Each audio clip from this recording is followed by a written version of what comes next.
Ahora, veamos los mecanismos fisiopatológicos de la producción de la anemia. Puede ser porque se producen menos glóbulos rojos, porque hay una pérdida de sangre o porque se destruye la sangre, ¿ya? La disminución de la producción puede ser porque hay menos proliferación de glóbulos rojos o porque no están madurando adecuadamente. En la pérdida de sangre, como les dije, una hemorragia que puede ser aguda o crónica, y en la destrucción se clasifica si es intracorpuscular, como dentro del glóbulo rojo la causa, o extracorpuscular fuera del glóbulo rojo. Ahora veamos las causas hipoproliferativas, ¿ya? Cuando estamos hablando de menos proliferación, estamos hablando en el fondo de una anemia obviamente arregenerativa. Va a tener un índice reticulocitario menor a 2, ¿ok? Porque está fallando la producción y la proliferación. La menor proliferación puede ser por un daño a la stem cell, ¿ya? A la célula madre. Esto puede ser por quimioterapia, radioterapia, tóxicos. Si se daña la célula primaria, en el fondo la stem cell originaria, se dañan las otras líneas celulares, así que también se puede producir pancitopenia. Y también puede haber un daño por mieloptisis, como les dije, por invasión de la médula ósea. También puede haber menos proliferación porque no hay hierro para poder producir bien la hemoglobina y por lo tanto los glóbulos rojos. Y también puede haber una hipoproliferación secundaria, por ejemplo, una enfermedad renal crónica, donde el riñón no produce suficiente eritropoyetina. ¿Ya? Además, la enfermedad renal crónica no es solo esa la causa, ¿ya? También en hemodiálisis se produce más hemólisis, hay inflamación crónica, hay dilución porque hay un aumento de la volemia, así que todas esas cosas participan. Y lo que se hace es dar un tratamiento con eritropoyetina recombinante en el paciente con ERC. También puede ser secundaria a causas endocrinas, ¿ya? Por ejemplo, disminución de la testosterona, que es como similar a una disminución de la eritropoyetina. Y también un hipotiroidismo, ya que nos estimula la producción de eritropoyetina. Así que eso, ya como el hipotiroidismo consume menos oxígeno, se entiende que como que no necesita tanta hemoglobina, y eso sería como la explicación como más fisiológica, ¿ya? Otra causa secundaria que no es tan severa, pero sí es bastante común, es la inflamación crónica. Ya ustedes van a escuchar harto la anemia por inflamación crónica. Esa inflamación puede ser infección, autoinmune, cáncer, ya cualquiera de ellas puede producirlo. Y esta anemia no es porque disminuya el fierro, sino porque disminuye la disponibilidad del fierro. Las características va a ser normocítica, normocrómica, ¿ya? Y como les digo, el hierro que está presente no está disponible. El hígado lo que va a producir es reactantes de fase aguda por la inflamación, ¿ya? Sobre todo inducido por la interleuquina 6.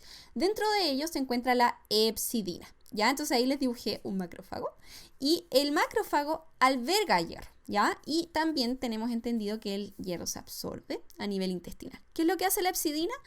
Inhibe la salida de hierro desde el macrófago y la entrada de hierro al enterocito del intestino. Entonces, eso nos produce una menor disponibilidad de hierro. Y además las citoquinas disminuyen la producción de eritropoyetina, ¿ya?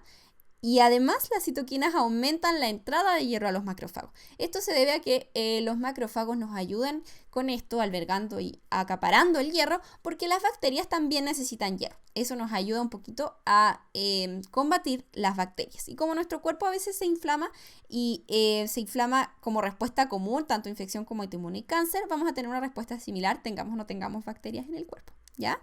Entonces, esa es la definición, como es importante diferenciarlo de un déficit real de hierro, ¿ya? Que en el fondo va a haber menos depósito. En cambio, en la inflamación crónica va a haber más depósito. Eso nos va a hacer el diagnóstico diferencial, como les digo, de una anemia ferroplénica, ¿ya? Y la otra causa importante de una anemia como hipoproliferativa o que regenerativa va a ser la menor maduración. Y en esta maduración nosotros vamos a encontrar las causas nutricionales, como les digo, la ferroprenia propiamente tal. Recuerden que para sintetizar el grupo M nosotros necesitamos una protoporfirina y un hierrito, ¿ya?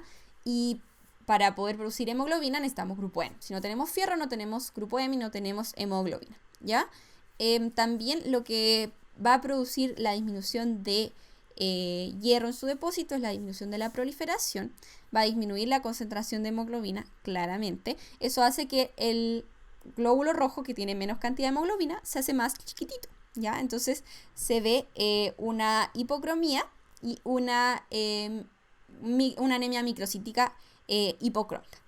Si recuerdan que el grupo M está formado por hierro y protoporfirina, si disminuye el hierro, la protoporfirina que estaba ahí para formar el grupo M aumenta en su estado libre, porque no se puede unir al hierro para formar el grupo M, ¿ya? Así que aumenta la protoporfirina libre.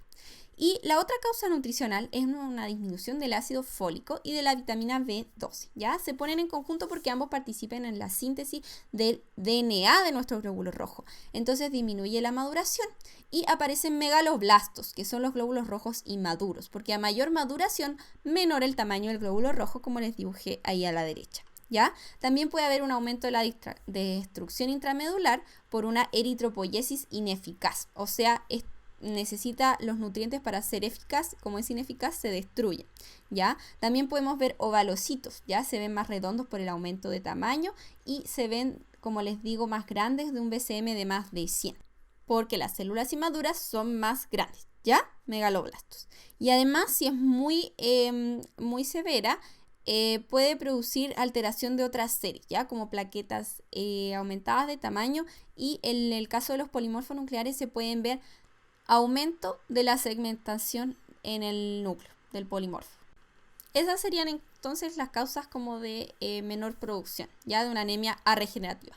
Ahora veamos como las pérdidas de tipo hemorragia. Ya les dije que la hemorragia puede ser aguda o puede ser crónica.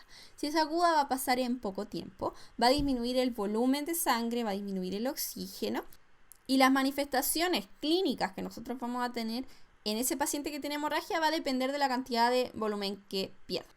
Si pierde 500 ml, eso es como una donación de sangre, ya, así que va a andar más o menos bien. Eso es como un 10% de la volemia. Si pierde 1 litro, que es como un 20%, se van a estimular varios receptores que van a estimular el aumento de la frecuencia cardíaca a un más o menos 100 y una vasoconstricción que va a aumentar compensatoriamente la presión arterial. Si pierde 1,5 litros, la frecuencia cardíaca está más de 100, pero la presión ya no compensa tanto y la sistólica puede estar en menos de 100, ¿ya?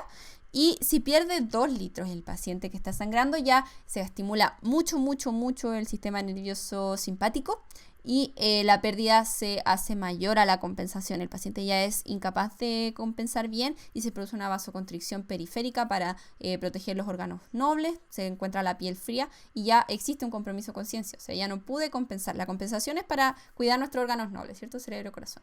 Ya si hay compromiso con conciencia es que no estoy compensando.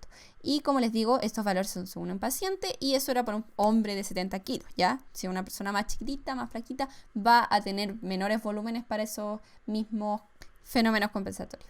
Y tenemos la hemorragia crónica, ya que va a ser en menor cantidad, pero en más tiempo. Puede ser una hemorragia oculta o puede ser un hallazgo en un hemograma de control en el paciente. Vamos a tener una hemoglobina disminuida y una menor capacidad de transporte de oxígeno, y eso va a ser en contraposición a una hemorragia aguda, donde la hemoglobina está normal, el transporte de oxígeno está normal y lo que baja son las presiones, la hemodinámica. En cambio, en un paciente crónico ha tenido tiempo para compensar, las presiones están normales y lo que yo encuentro disminuido es la hemoglobina. ¿Ya? Eso es como la diferencia que vamos a encontrar entre una hemorragia aguda y una crónica. En una mujer joven, pensemos en una causa ginecológica, y en un hombre o mujer adultos hay que descartar una neoplasia, ¿ya? Ahora, en cuanto a la tercera causa que les conté, que es la destrucción, se produce porque la vida media del glóbulo rojo, que normalmente son 120 días o 3 meses, es menor a 3 meses. O sea, muere el glóbulo rojo antes de su fecha de caducidad normal. Y vamos a encontrar como manifestación un síndrome hemolítico, que puede ser por aumento de la destrucción, ¿cierto? Las manifestaciones, pero el aumento de la destrucción va a estimular la médula ósea para que aumente la producción, ¿ya? Porque la médula ósea está normal. Entonces, lo que sucede es afuera de la médula ósea. Entonces, el aumento de la destrucción disminuye la vida media, aumenta la bilirrubina que se produce por la ruptura del glóbulo rojo, el urobilinógeno y el LDH, que también son cosas que salen del glóbulo rojo roto.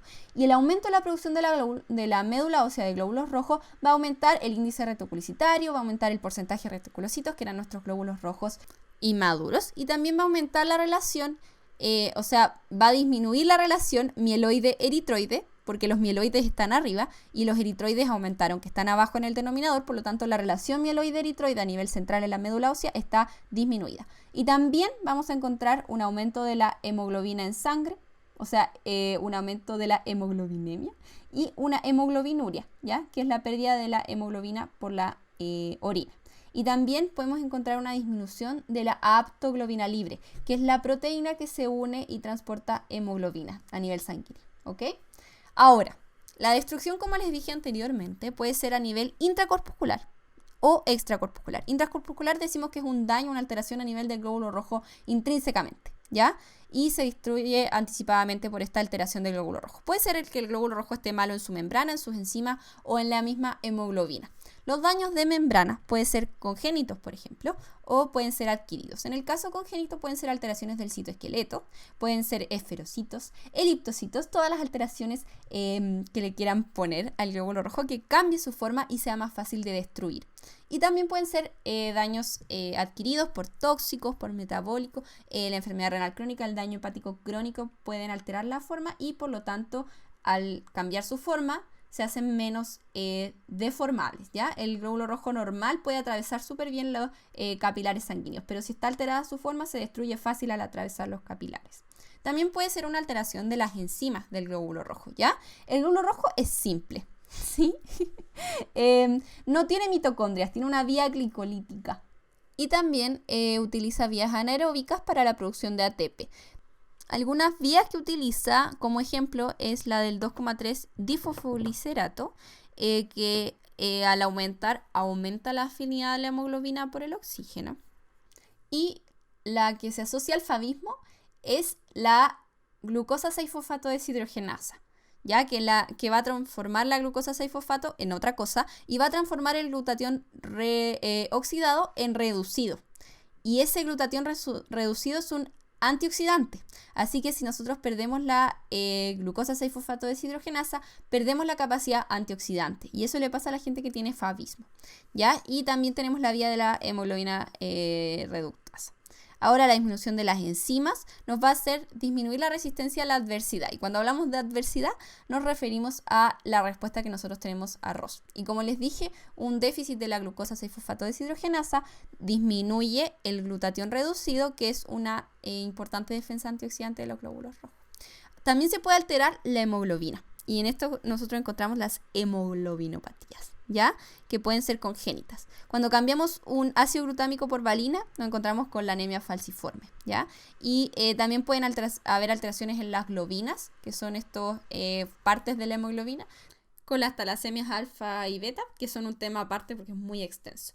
Pero en la anemia falciforme, que es como un clásico, se ve que como tienen esta forma de guatita o de porotito, se empiezan a agrupar muy fácil, ¿ya? Y esa agrupación, esa polimerización hace que puedan tapar vasitos y produzcan obstrucción. Y además se puede alterar la afinidad por el oxígeno y también adentro del glóbulo rojo precipitar la hemoglobina, ¿ya?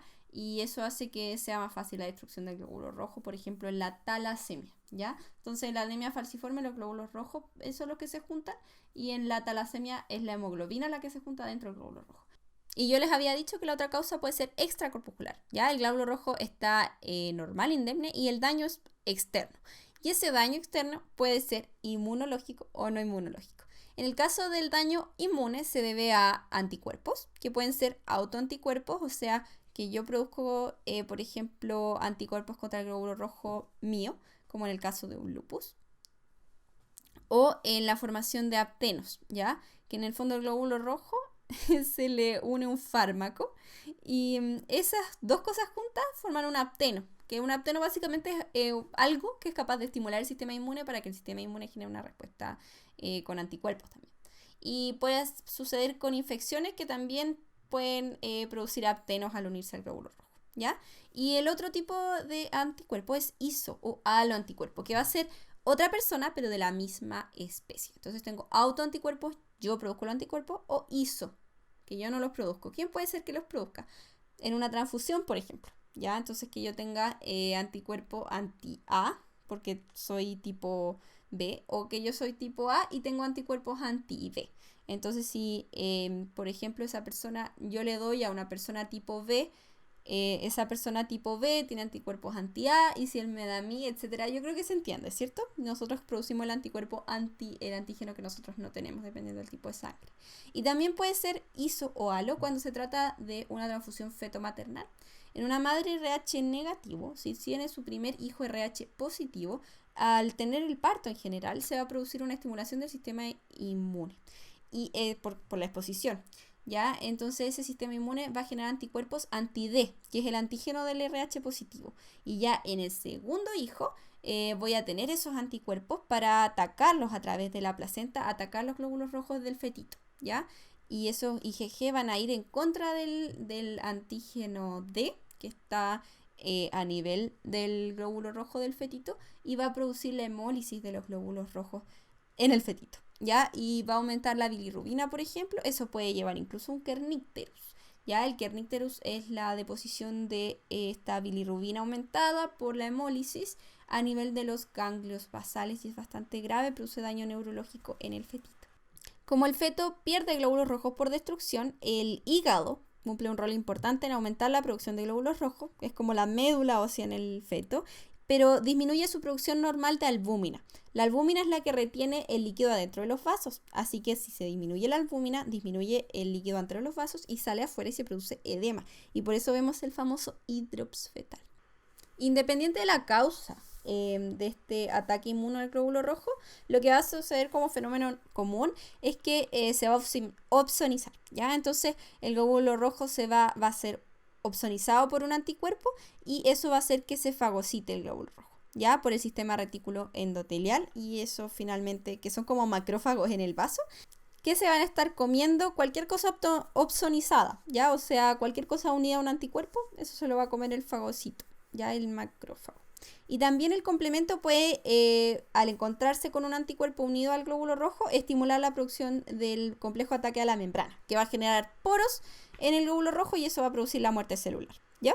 Ahora, dentro de la causa extracorpuscular también está la causa no inmune, que puede ser mecanismos físicos, químicos o ya mecánicos propiamente tal. Por ejemplo, en el CID, en la coagulación intravascular diseminada, hay coágulos intravasculares en todas partes y los glóbulos rojos chocan y se rompen al pasar por estos coágulos.